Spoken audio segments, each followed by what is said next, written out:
So good morning everyone, and thanks for joining us on a Sunday afternoon. And some of you have already started your GMAT preparation, and some of you are on your way to preparing for GMAT, so that's good. So today's webinar will talk about mainly how to prepare, what not to do while preparing, etc. Very first thing, before you even start your GMAT preparation, you should pick your mode. That means what's the best mode of preparation that works for you. Lot of people like to self-study, and there are definite pros and cons of self-study. So one pro of self-study is that you can do it your own pace. You can do it whenever you have the time. Very convenient, obviously, right? And actually these pros become cons for self-study. So when you are preparing on your own, first of all, you might get a little relaxed. You might find reasons not to prepare, versus if you have to wake up and go to a classroom. So if you are on a Sunday morning, let's say if you had planned to study at 11 a.m. and if it's self-study, you don't feel like studying, so you won't. Another major negative of self-study is that the missing peer group when compared to a classroom study. A peer group, a lot of you seem to be in classrooms. So in a classroom, when you see other people doing well, you get motivated to do well. Or if you see that you are doing better than the other people in the class, that is also a motivating factor. So the presence of a peer group actually helps the competitive spirit, and you also get to know how your competition is doing. So should you be happy with a 650, or should you be gunning for something more? So all these things you get an idea in your peer group. So that lack of a peer group is a disadvantage of self-study, right? So but again, if you are kind of person who perform best when you do your own preparation, you should definitely go with self-study. Then the second mode of studying is classroom study. I think some of you are in our classroom study. So for working professionals, classroom study brings a discipline into the whole preparation. You might be busy during the week, or you might have projects or deadlines, whatever. But when you know that you have to go to a classroom, you have to go and attend a class, then you force yourself to do that. And in doing so, actually you have you are in a strict schedule. If you are in our GMAT preparation classes, so it's like it's a 10-week or 11-week program. So you know that your entire curriculum will be done, because because the classes will be over in that period. So classroom study for working professionals gives an element of discipline into the whole GMAT preparation thing. So we get a lot of professionals, a lot of students who are currently working, opting for the classroom study, if not for anything else, but for that discipline factor. Second big advantage of the of the classroom study is that the peer group. I mean, when in a class other people are asking doubts, so your doubts also get automatically cleared. So that's one advantage of the classroom study. These are two major advantages actually of classroom study. Another but there are some definite cons of classroom study, is that it is a strict schedule, right? It's a strict schedule. So if you miss a class, you are like one class behind. So and if you have a job where you have to travel often, then missing classes, you might feel that you are then you are no longer in tandem with the rest of the class. So that is a negative of classroom study. So if your works routine it's not fixed, then probably classroom study doesn't work for you. One thing midway is what a lot of students go for nowadays, is the hybrid module. So where you have classroom or online, plus you have the option of doing it online or meeting your faculty either by coming to the center or by connecting them through online. So hybrid module is what probably works for almost everyone. Yes, you have classroom, yes, you do it online, and of course you take advantage of the peer group through this kind of webinars, right? We have a couple of students who are students of our own online program, so we have regular webinars where you get the advantage of the peer group as well. So you pick your own module. It's very, very important to pick your own module. If you are not a very self-disciplined person, then going for self-study actually might be a big negative. On the other hand, if your work's routine is all over the park, if you have to do a lot of traveling, etc., then classroom study is probably not suited for you, and then you will always feel demotivated. You will be running to catch up with the curriculum. So pick the module that suits you. This should be the very first step towards your GMAT preparation. Pick the module. How do you want to prepare for the GMAT exam? Okay, any questions? I'm sure all of you have probably already made up your minds about which module to pick. In case you haven't, then that should be the be the first step in your GMAT preparation. Now, what is GMAT preparation? So Khaled, actually, in your question is how Jamboree benefit in hybrid. Okay, so Khaled, Jamboree, whether it is classroom or online, it is actually a hybrid module. There for online students also, students who take the online GMAT coaching, GMAT tutoring product. So there are webinars. There are one-on-one doubt sessions with faculty. So there is a hybrid module involved there. For classroom students also, we have an online platform where you take a lot of the tests, etc. in your own time. And if you miss classes, then since we have multiple batches going on, so you can actually come back and repeat the classes with some other batches. So in Jamboree, we don't have pure classroom or pure online module. All our modules are actually hybrid in nature. Okay, so my question was, what do you think is GMAT preparation? Would anybody want to take a shot at answering this question? So there are some definite do's and don'ts of doing GMAT preparation.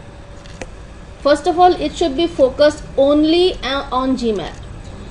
This might seem very obvious to you. You might be wondering why I am telling you this, right?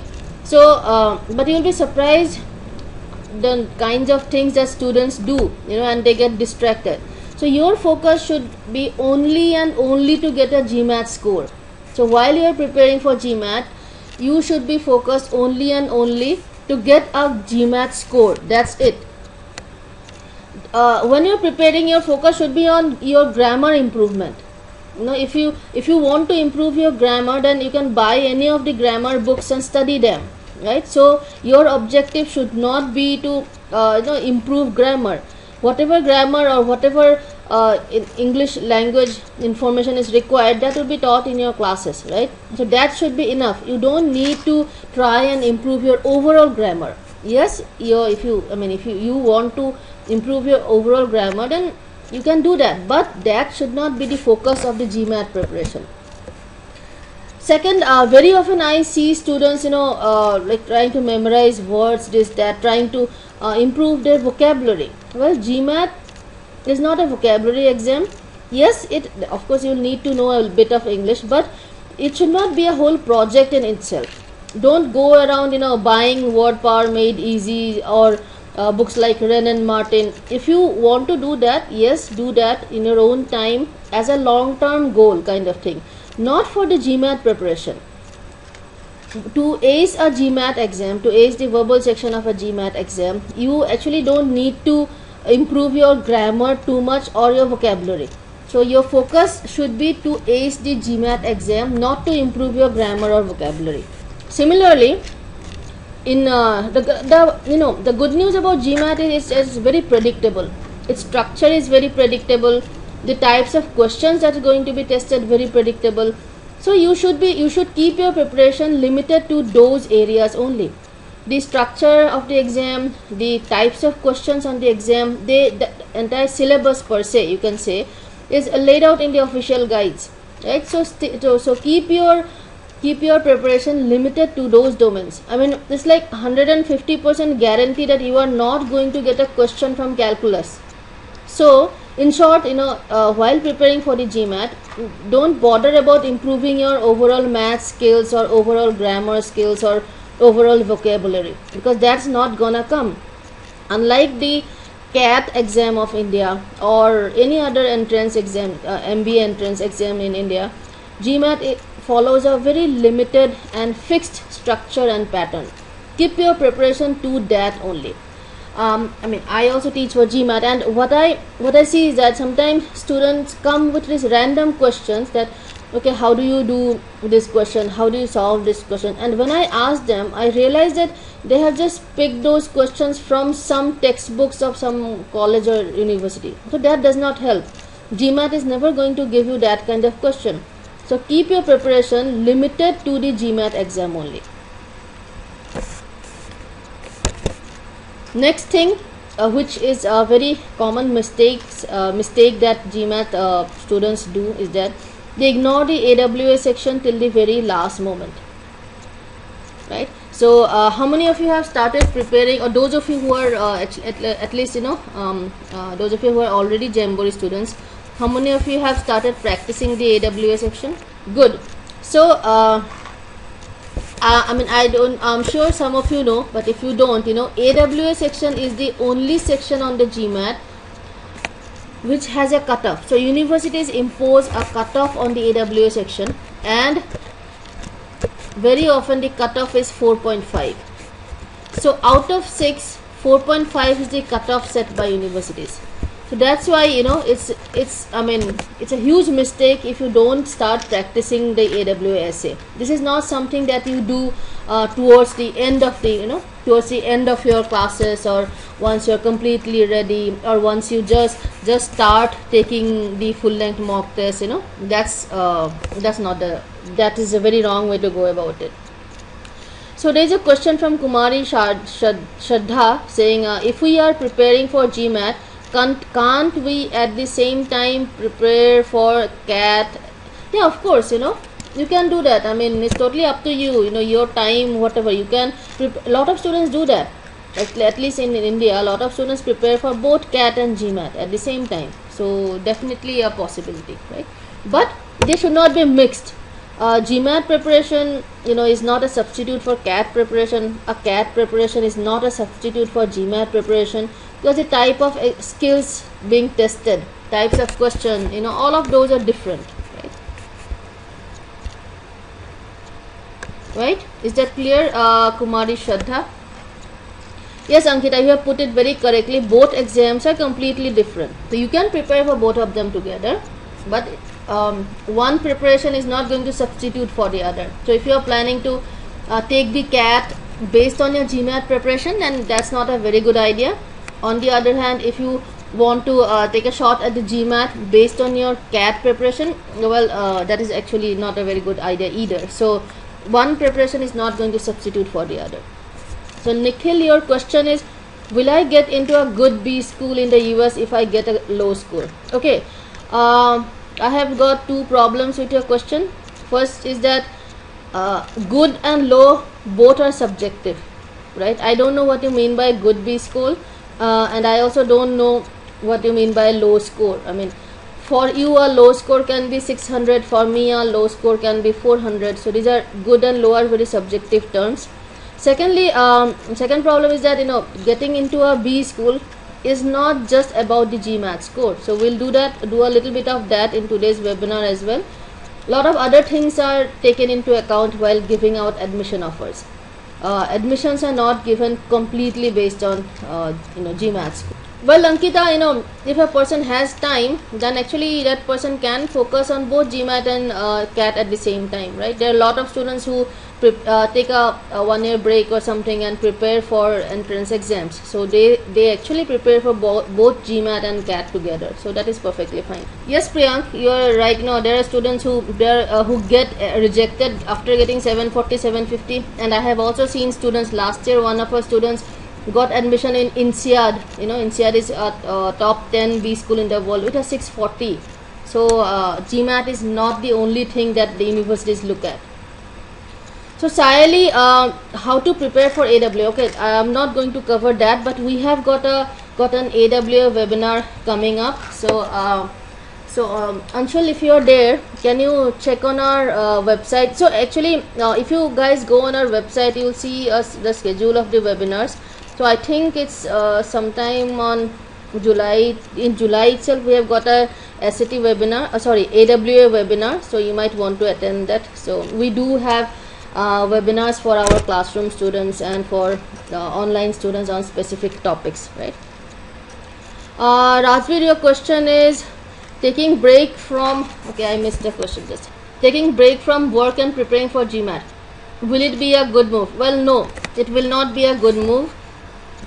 Even if you take a break of a couple of months and prepare for GMAT, that's perfectly fine. But when you are applying to the university, you should be employed. The online application form has a section called current employment details, so that should not be blank. So even if you take a couple of months break to prepare for GMAT, make sure that you are working when you put in your applications. Well, Priyank, not necessarily, everybody takes 1.5 2 months break. At least we have a lot of students who take 1.5 2 months break to prepare for their GMAT, and then they get back to their work. Okay, Nikhil, lot of universities have cut off as 500 or 550. So with a score below 500, I would strongly advise you to retake the GMAT. There is still a lot of time. Naman, your question, is it advisable to apply to B schools within 2-3 months of joining a new job? Yeah, it is perfectly fine. Letters of recommendation you might want to take from your previous employer, but a lot of people do that, so that is not an issue. Gaurav, your question is it necessary to have work experience to get into a good B school abroad? Okay, there are some universities nowadays, like good universities like Stanford, then Yale, Chicago Booth. They have special MBA programs for people with no work experience. So that is a new and upcoming trend in the US. So you can check that out. So ideally, yes, you should have a couple of years of work experience. But some of the top universities in the US, they have started now. Started programs on for MBA programs, especially for freshers, so that would help. Okay, Priyank, your question is when compared to Manhattan, Newton and GMAT Club mocks, how close is the Jamboree mocks to the original GMAT? Well, our mocks are pretty close to the actual GMAT, but then everybody tells you that, right? So you should ask around, ask students who have taken all of them, and I'm sure they will say that Jamboree mocks are close to the actual GMAT. If you are getting 5 wrong, 6 wrong in GMAT in the Jamboree mocks, that it kind of corresponds to what you get in the actual GMAT, right? Okay, our facilitator's name is Ashwin, so okay, let's do a question. I just to go back, as I in an earlier slide I said that GMAT is not about grammar improvement. GMAT is not about vocabulary improvement. It's more about strategies. It's more about finding the rules, getting all the questions correct in the given amount of time. So GMAT tests different sets of skills. So to demonstrate that, I would like to like all of you to attempt a question. The Jamboree students, you might have seen this question already, so obviously you will know the answer, but rest of you, why don't you take a shot at it? So do you guys see this question on your screen? As I said, the students who are already training with Jamboree, you probably already know the answer.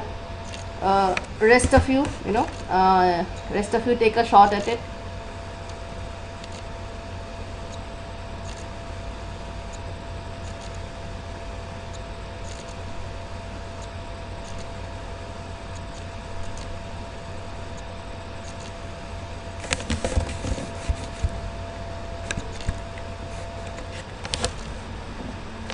And if you get an answer, then type it in.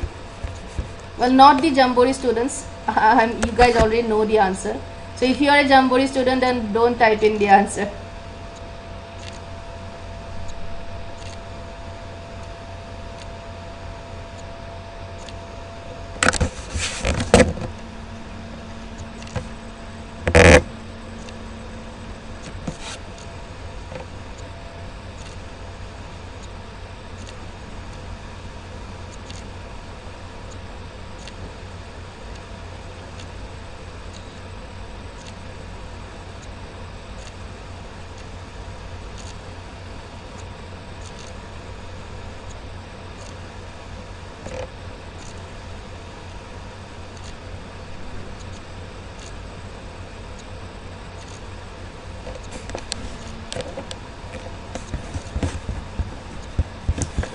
Okay, so I see some answers coming in. So so how, so this question, one way of solving this question is to like read the, read the underlined portion here. You read it, and then you look at the then you look at the answers, and then you read the answer, then you find the correct answer. Or the Rajviriya subject clause, all of, see, when in the way we teach, we don't use this much of grammar language. So this question, when we solve, so there's a rule called like unlike rule. So whenever a sentence starts with or like unlike, and there is something dot dot dot, and there's a comma, and there's something, so these two things should be similar, right? Because only similar things can be compared. So this is the comparison rule. So here, instead of like reading through all the very long options, the first thing you see when you see that the sentence in the underlined portion you have unlike, so what you should do immediately is to see what is, so the first thing that is coming, the people, right? Now after the comma, you have the comma here, so after the comma, let's see what is getting compared. So here the people is getting compared with the hope, so that's not right. In the second option, again the people is getting compared with the hope, so it's not right. In option C, it starts with that, but we don't know what that is talking about. There's nothing coming before that. So since it's ambiguous, we don't know what the that refers to. This is also wrong. Similarly, on question number D, we don't know what the that refers to. There's nothing before that. So this is out, and even without reading the option, E comes out as the correct answer, right? So these are some simple ways basically. So in this question, yes, you could have gone it through a very grammatical like subject clause or what, those kind of really complex grammar language, or you just focus on the fact that, well, only similar things can be compared, so and then you solve it. Even though in this type of question sometimes students take up to 1 minute to solve, but if you just see the like unlike and proceed with the correct comparison, you are able to reach the answer in less than 30 seconds. So these are the types of skills that you need to develop while preparing for the GMAT. Instead of focusing on the grammar and the reading fast, etc., you focus on getting it right. The focus should be on getting the questions right with as many shortcuts as possible, right? So I mean, this is what I just wanted to demonstrate, how GMAT is not about only not about grammar or vocabulary. So, and while you are preparing again, so everybody clear on this question? I mean, the Jamboree students, we do it in class, so you already know obviously, but the rest of you, I'm sure all of you did get it correct, but the logic of it, is what's more important. Another thing, while preparing, you should keep in mind that the questions that you prepare, you are never ever going to see them in GMAT. So in GMAT, you will always see fresh questions. So no matter how many questions you prepare during your GMAT preparation phase, you will never see the exact, you will never ever see the exact question in the GMAT. So your focus should be on the strategy. The focus should be on how you got it correct. Not on the question itself. You are never going to get the same question in the actual GMAT, right? So and when you are doing any question in GMAT, when you are preparing for the GMAT and you are doing any question, then yes, you should try to get them correct, but you should also be 100% sure of why the other 4 options are wrong. So whatever strategy you are using to eliminate the other 4 options, those are the strategies that will probably be exactly repeated, in the exam, but not the question. So preparing the strategies, focusing on the strategies, that's what you should be doing. Getting a question correct is not just enough. You should have 100%, you should be 100% sure why the other 4 options are wrong. Okay. So Rajveer, your question is, being an average student English math, how much time I should devote for GMAT preparation? 4 months. Okay. Rajveer, this is a very again a very generic question. I mean, you are calling yourself an average student. But I don't know whether you are actually average or not. And don't go by academic marks. I mean, if you are calling yourself an average student based on based on what marks you got in your class 10, 12th, and bachelor's degree exams, so that is probably not right. GMAT is more of an aptitude test, and it's not an academic test. Okay, that's the first part. How much time you should devote for GMAT preparation is also dependent on how much time you have in a day for GMAT preparation, right? If you can devote 2 hours or 3 hours every day, you know, I'm sure you are a working professional, so you don't have the entire day. So if you can devote 2 hours or 3 hours on the on GMAT every day, then 3 months, 3 months is what you should focus on. Not more than that.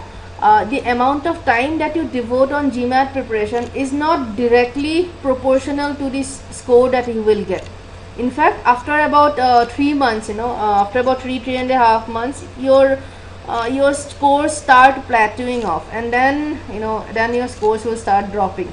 So those of you who are in our classrooms also, give 1 month after your classes are over and then take the GMAT. Don't the more time you will spend in preparation does not mean that you'll get a higher score, right? Okay, Ankur, your question is GMSE says 100 to 150 hours is sufficient. Well, no, actually GMSE does it on an average, but as I said, it's up to you. Some students take longer. If as a person you are able to do more in 1 hour as compared to somebody else, so you might end up doing spending lesser number of hours. In fact, lot of Indian students actually do closer to the 150 160 marks, right? 160 hour mark. So so basically, as I said, it's a very, very subjective thing, but one thing you should do. Let's say you are spending 1 hour per day studying. A lot of you probably will not even be able to find that 1 hour, but still at least 1 hour minimum you should do, even if you are planning to take in whenever you are planning to take the GMAT exam. But just to keep up the momentum, just to ensure that you don't lose touch, you have to study for at least 1 hour per day. Now that 1 hour, I see a lot of students who will study maths on Monday, verbal on Tuesday, and like that. But even if you are spending just 1 hour daily on GMAT preparation, you have to do both maths and verbal. Don't do only maths on one day and only verbal on the another day. I'll explain the reason for that. GMAT exam is not just a test of your knowledge, it's a test of two other things. Firstly, your stamina level. Secondly, your mental flexibility. How soon, are you able to switch from writing an essay to doing maths to doing verbal questions? So this mental agility or mental flexibility is very, very difficult to develop. Like throughout our school, college days, in all our exams, let's say you are taking an exam, your school exam or college exam on English, then the entire 3 hours is English. If you are taking an exam for maths, then the entire 3 hours is for maths. So we don't have that mental agility or flexibility to switch. But on the day of the exam, your exam will start with the AWS section. So you will be writing essays, so which would need you to be in a different frame of mind. Then immediately you will get the IR section, right? So IR section also needs a different frame of mind. Then you go on to the math section. You'll have to start solving questions fast. And the last section is the verbal section. So developing the mental flexibility to switch between different types of skills is a very, very important skill to develop. So when you are preparing for your GMAT itself, even if you are studying for only 1 hour a day, make sure that you do both math and verbal, right? So these are important skills to develop, even though these are not direct things that will be tested on, but it will make a difference of 20-30 points, right? Okay, there's some question. Is that clear that so no matter what time you are spending on your GMAT preparation every day, so first thing you have to prepare every day, even if it's for only 1 hour, and whatever time you are preparing for every day, you have to do both math and verbal. So Rajiv's question is, okay, so no, Shefali has a question. If our application is purely academics oriented and does not include more of extracurriculars, is it a disadvantage? Well, Shefali will do this, we'll do this at the end of the session, right? Some other things to keep in mind while preparing. These might seem to you as very small things, but they make a huge difference. Don't write on books. So some of you will be having the official guides or some other books. So when you are preparing, so don't write on books, especially reading comprehension passages. Don't underline or don't circle around, etc. So don't write on books. The reason is that GMAT is a computer test, right? So the entire thing will be on computer. So if while preparing, if you develop the bad habit of writing on your books, let's say you are eliminating using cross marks, etc. So then you are like setting yourself up for a major adjustment. So when you move from studying from books to doing the online test, you will suddenly be disadvantaged. You will suddenly realize that it's so very difficult. So when you start your preparation from day one, make sure that you don't write on the books, don't underline, don't do any rough work on the books.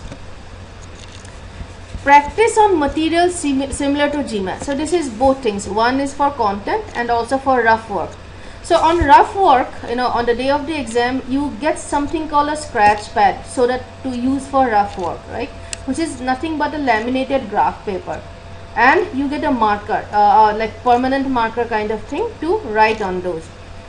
So when you are starting, to prepare for GMAT, I would strongly advise that you go out and buy a few transparency sheets. You know what transparency sheets are? Everybody knows what transparency sheets are, that you use for overhead projectors. So you can find transparency sheets in any any stationery shop, right? So buy few transparency sheets, and they are like about they're not at all expensive, and a permanent marker. So from day one itself, practice to do the rough work on those, because again on the day of the exam, the lesser the adjustments that you will have to do, the higher your score will be. I get students who in spite of giving multiple reminders, they do end up doing their homework with pens and papers, and on the day of the exam then they have to adjust to that, to writing with a marker on a transparency sheet, and that throws them off a bit, and again you never know, that might be again a 20-30 point difference. So very very small things that you need to take care of. I mean, GMAT is a very tricky exam. It may not be as difficult as a CAT, but it's definitely a tricky exam, right? As far as possible, stick to the official GMAT material. In today's world, if you search GMAT preparation material on Google, you will see at least 15-20 pages of information, right?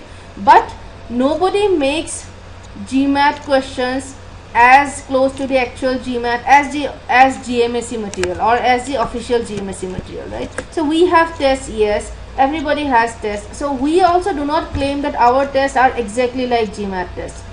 So our tests are close, yes. But what would you rather,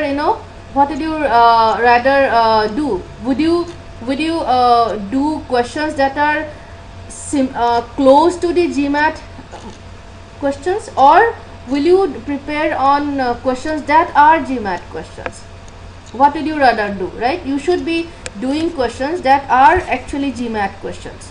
So, and the official material, all the official material questions are GMAT questions. They are questions that, which no longer appear on the GMAT, so they have removed it from the GMAT question bank, and they have made it available to you. So these are actual GMAT questions. So your first focus should be to get done with this material. So official guide, all of you know that this official guide 2016 is out, you know that. Then the quant and verbal review, so these are two books, again the 2016 version are out. GMAT prep test, so these are the two tests that you can download from mba.com. Okay Hanish, yes, the internet is full with material apart from Jamboree OG. So first to finish, first objective or first target should be to get done with all the official material. Then you do whatever you have time for, but definitely it's not about the quantity of preparation. If you are able to get through all the GMSE material, that is also good enough, right? It's not about the quantity of material. Then GMSE has another material called question pack 1, which has 404 practice questions. Now 404 is a pretty huge number, right? There's also GMSE also has a material called exam pack 1. So exam pack 1 has 2 other full length tests, right? So this has 2 full length tests, and the exam pack 1 has 2 full length tests. So if you have to use other material, a non official material, then use them for full length tests. The reason is that GMSE has only 4 full length tests available. So if you have to refer other material, then refer them for full length tests, not for practice material. Practice material there is enough in GMSE, right? Hanish, you have been studying from OG 2000. I would strongly advise you to OG 2016 has about 200 new questions, 100 in maths and 100 in verbal. Everything else, all the other questions are from OG 2013. So at least do the new questions. So Hanish, there are 200 new questions in official guide 2016. So do those new questions. Those are extra questions, so extra prep material, and you should definitely do those, right? No Ashish, OG 2016 is one book. Official guide 2016 is one book. Then there is another book called quantitative review, and another book called verbal review. But OG is only one book. It is not a set of 6 books. So Ankita, GMAT, quant review and verbal review, these are 2 books released by GMSE. Okay. So for quant review, as the name suggests, is for the math part. Verbal review, as the name suggests, is for the verbal part. GMAT prep test. So Ankita, if you go to mba.com, there are 2 full length tests that can be downloaded. So Ankita, on the screen, do you see 1, 2, 3, 4, 5? So these are the official material. There is one more, IR tool. So these 6, these are the official material released by GMSE, right? These are actual GMAT questions. So Ankita, do you see the 6 materials in this screen? So these are the official material released by the official guide, released by GMSE. You will find this information in mba.com. That is the official website of GMAT. You will find all the books, all this material. You can buy them there, Okay.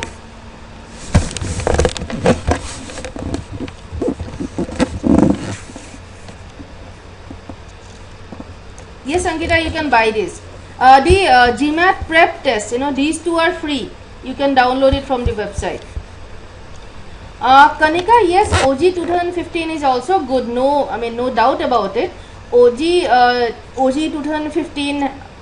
So OG 2016 has 200 new questions. So these are like 200 new official GMAT questions. So you should definitely use those. Okay, so those of you who are our students, I know that there are a lot of students, so all the Jamboree students, you don't have to worry. So all the material is already provided to you.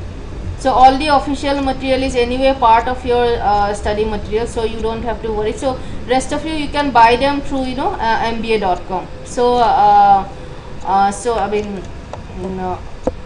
those of you who are Jamboree students, just check with your centers, you know, once you are done with your classes and all. So it's all there.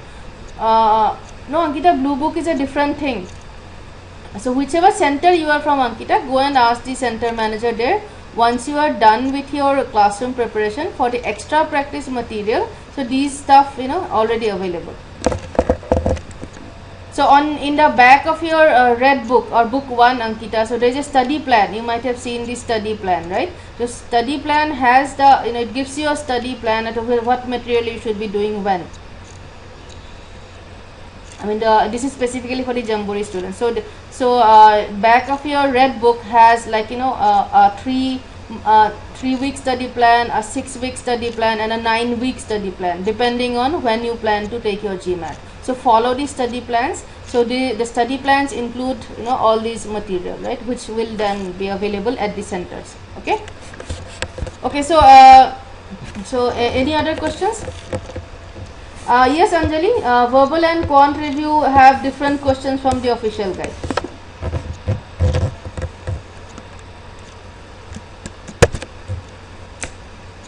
Okay. So why are you taking the GMAT? Why are you all taking the GMAT? To score. Okay. So you are not taking the GMAT to get a good GMAT score, by the way. You are taking the GMAT to get admission in a B school. So don't lose focus of this is your goal, right?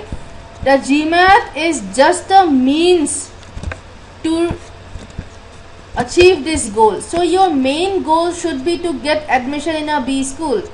While preparing for GMAT, giving the GMAT exam is not your goal. Taking the GMAT exam is not your goal. You are taking the GMAT exam to get admission in a B school. It seems like a very no-brainer kind of thing, but lot of students lose sight of this bigger goal, right? And they end up preparing for GMAT for 5, 6, 7 months. You know, they forget about deadlines, they miss deadlines. So don't do that.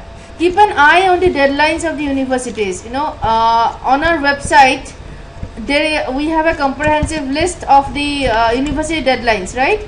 So you should know when the universities have the deadlines, and your GMAT preparation should be not just preparation, your GMAT exam should be focused in such a way that you are meeting the deadlines.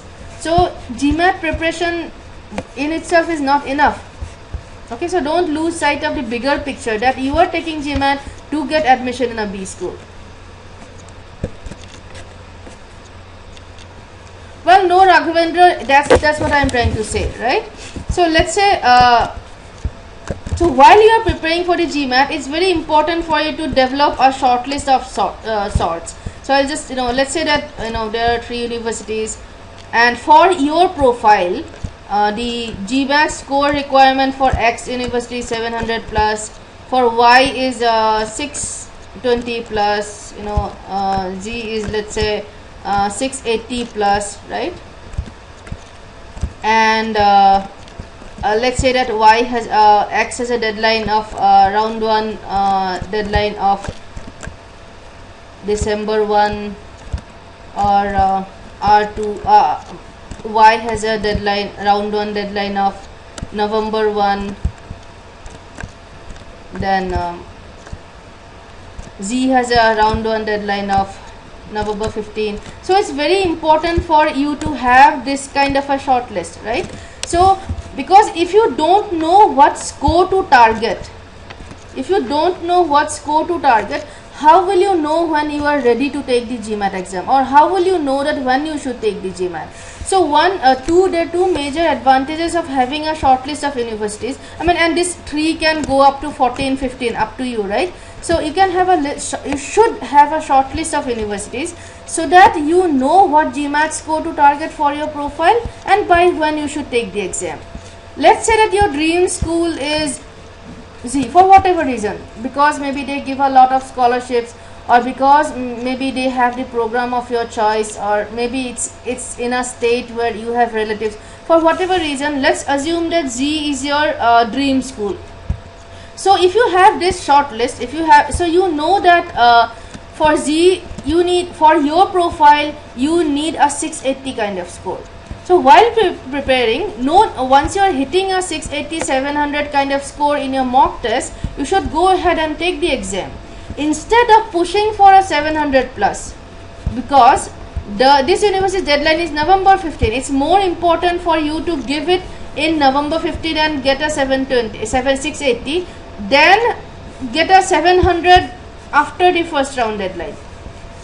So preparing, your only preparing for GMAT is not enough. That's what I mean, that don't lose sight of the bigger picture. The bigger picture is that you are taking GMAT to get admission in a top B school, in a good B school. That's all about it. And when you have this kind of a shortlist with you, then you will know what kind of score to target for your profile and by when you should be taking the exam. So this is one major thing that students miss out on, right?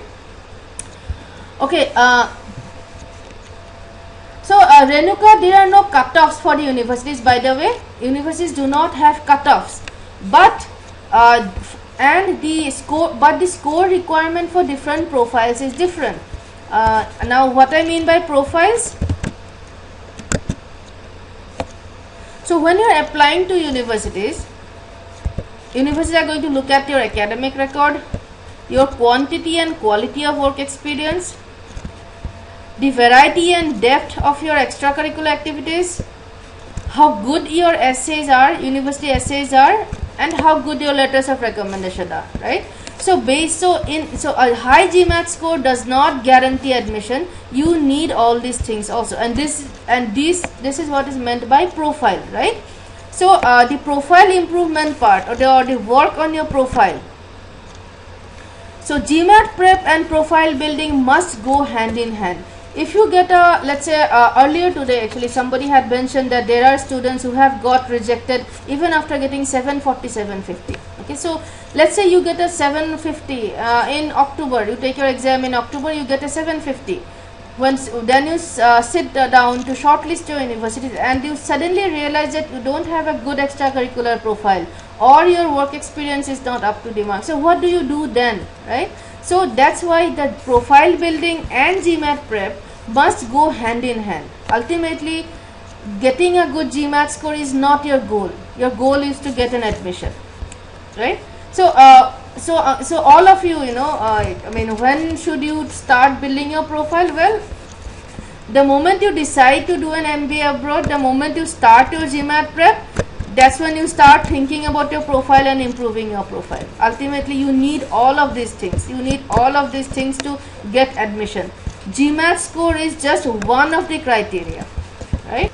So Anjana, your question is, can I start applying now for universities and later submit my GMAT score? No, Anjana, you cannot apply to universities without the GMAT score. In the online application form, the GMAT score field is mandatory. Okay. So yes, Priyank, actually our next webinar that we have, it will be focused on profile improvement, right? So as I said, don't let this go. Remember, those of you who are Jamboree students, please have a word of with your center manager and ask for a counseling session. You get one counseling session free along with your GMAT preparation.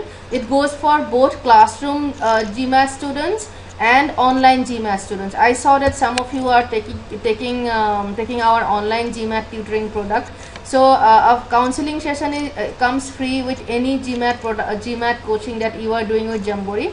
Talk to your center manager for a free counseling session, which will the counselor will do a profile assessment and will give you tips on what you should be doing now, so that so that you can make up for whatever gap is there in your profile, right? Okay, so Paras, the final decision on which college you have to apply, that decision you have to take obviously after you get your GMAT score, right? Nikhil, your question is, I have okay, how do I decide X is a score based on profile I should target? Okay, I'm not able to understand your question, Nikhil. If you can rephrase it. Rest of you, those who are not Jamboree students, the Jamboree students, please talk to your center manager and ask for a counseling session. Rest of you who are not Jamboree students, please drop an email to information@jamboreeindia.com with your CV. So with your current CV, that is, so that we can do a profile analysis and let you know what kind of things you need to do for the kind of colleges that you are targeting. Is this email ID visible to everybody?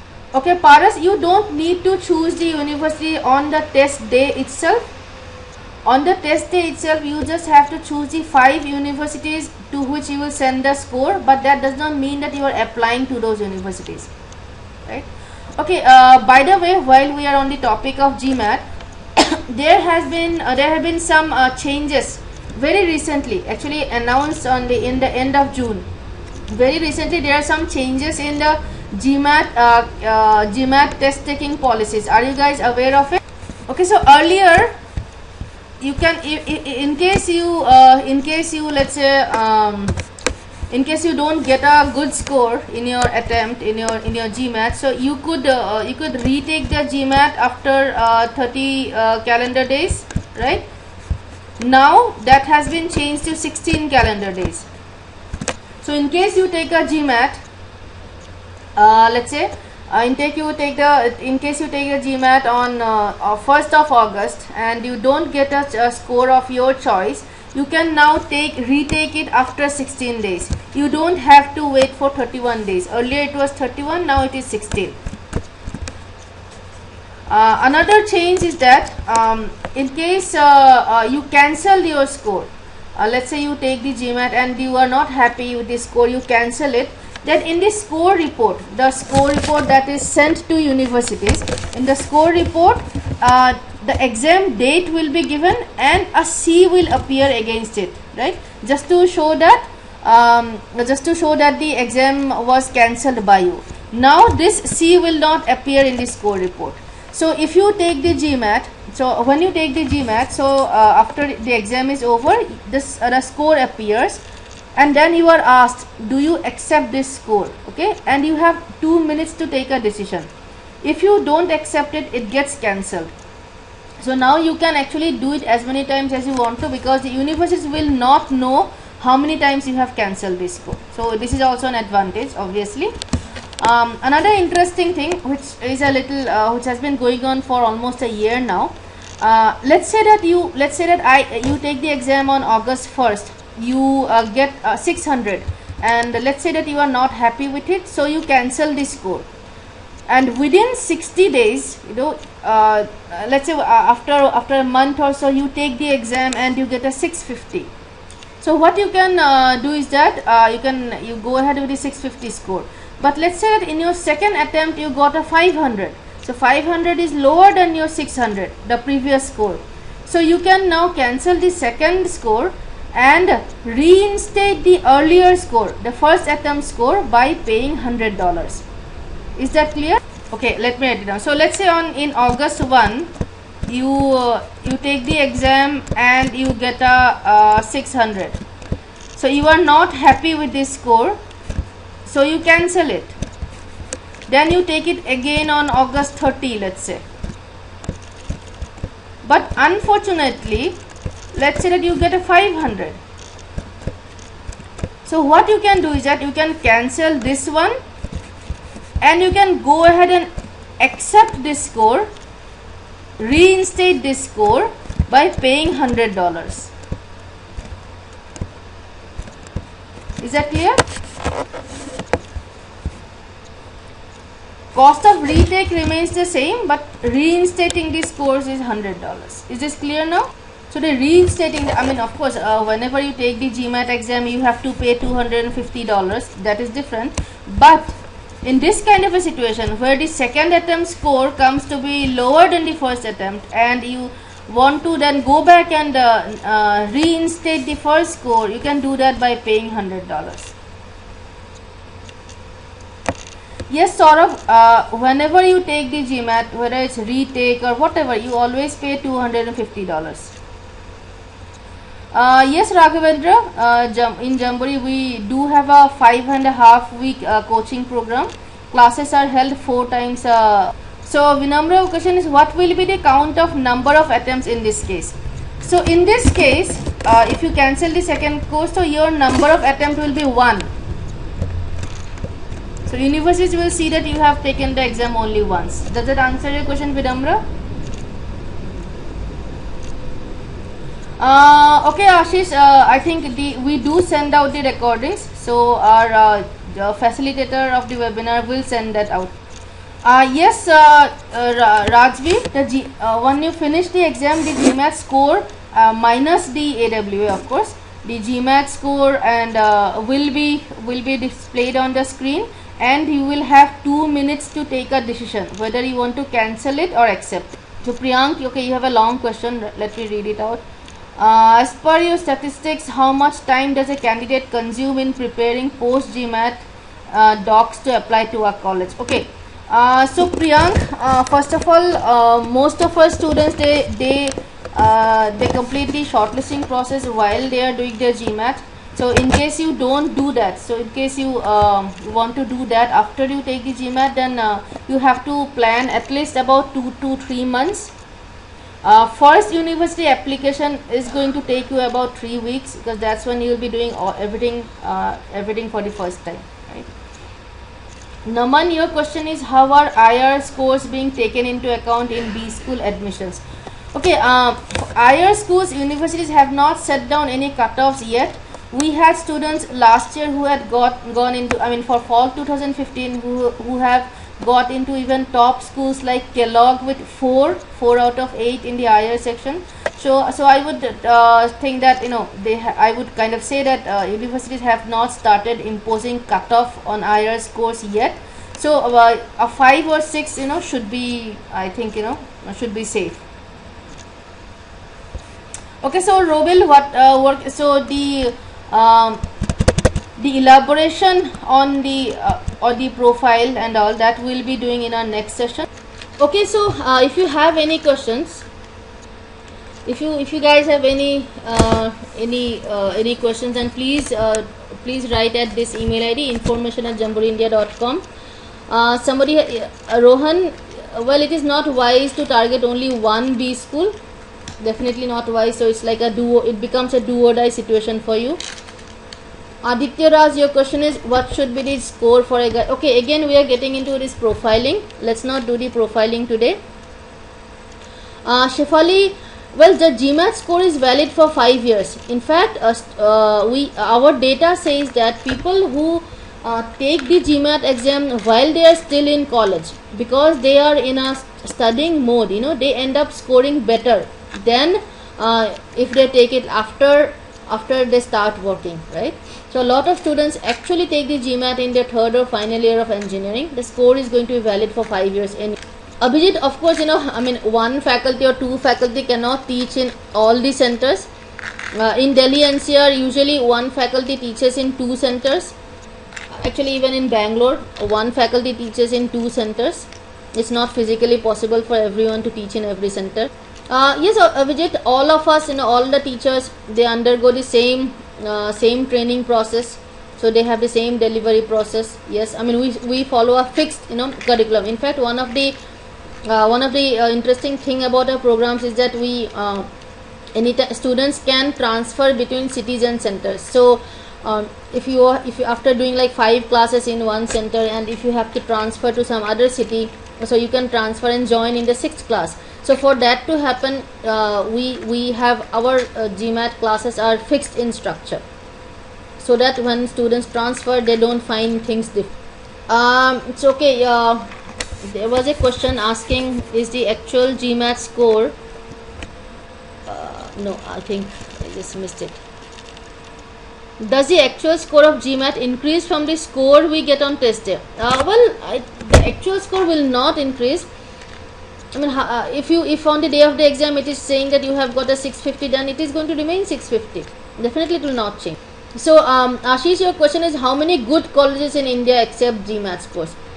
Well, Ashish, again, good is a very subjective term. The IIMs, they don't accept the GMAT scores for the 2-year MBA programs.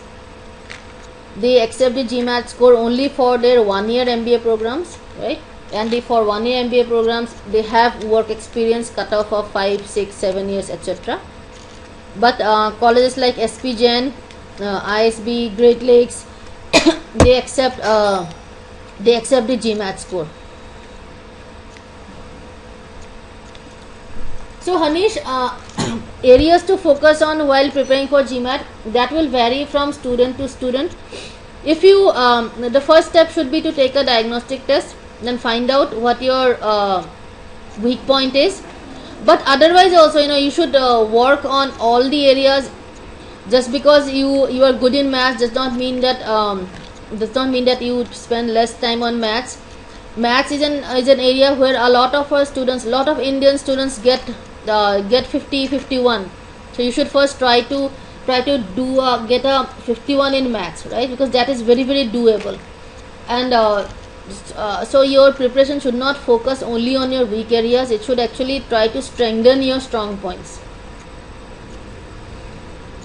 So Ashish, your question is, can we have the list of college accepting GMAT scores in India?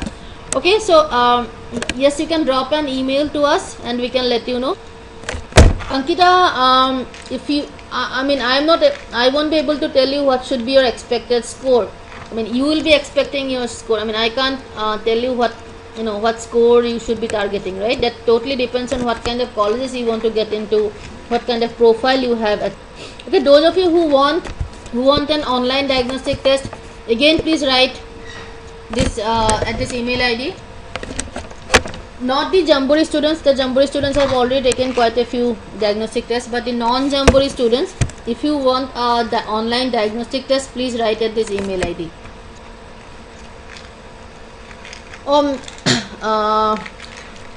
Okay, Ankita, again a very tough question.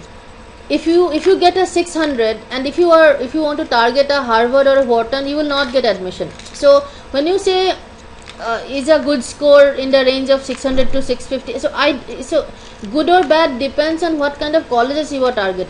So in the start, like in the first full length mock test, doesn't really matter what score you are getting, because that is just the first.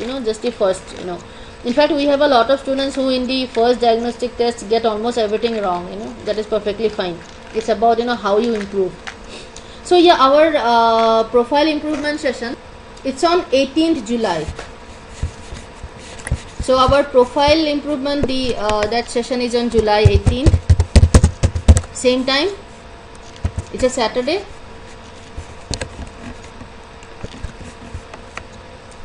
So I hope I'll see some of you then. In the meantime, have a nice weekend. I hope you found this session helpful. If you have any questions, just email us at information@jamboreeindia.com.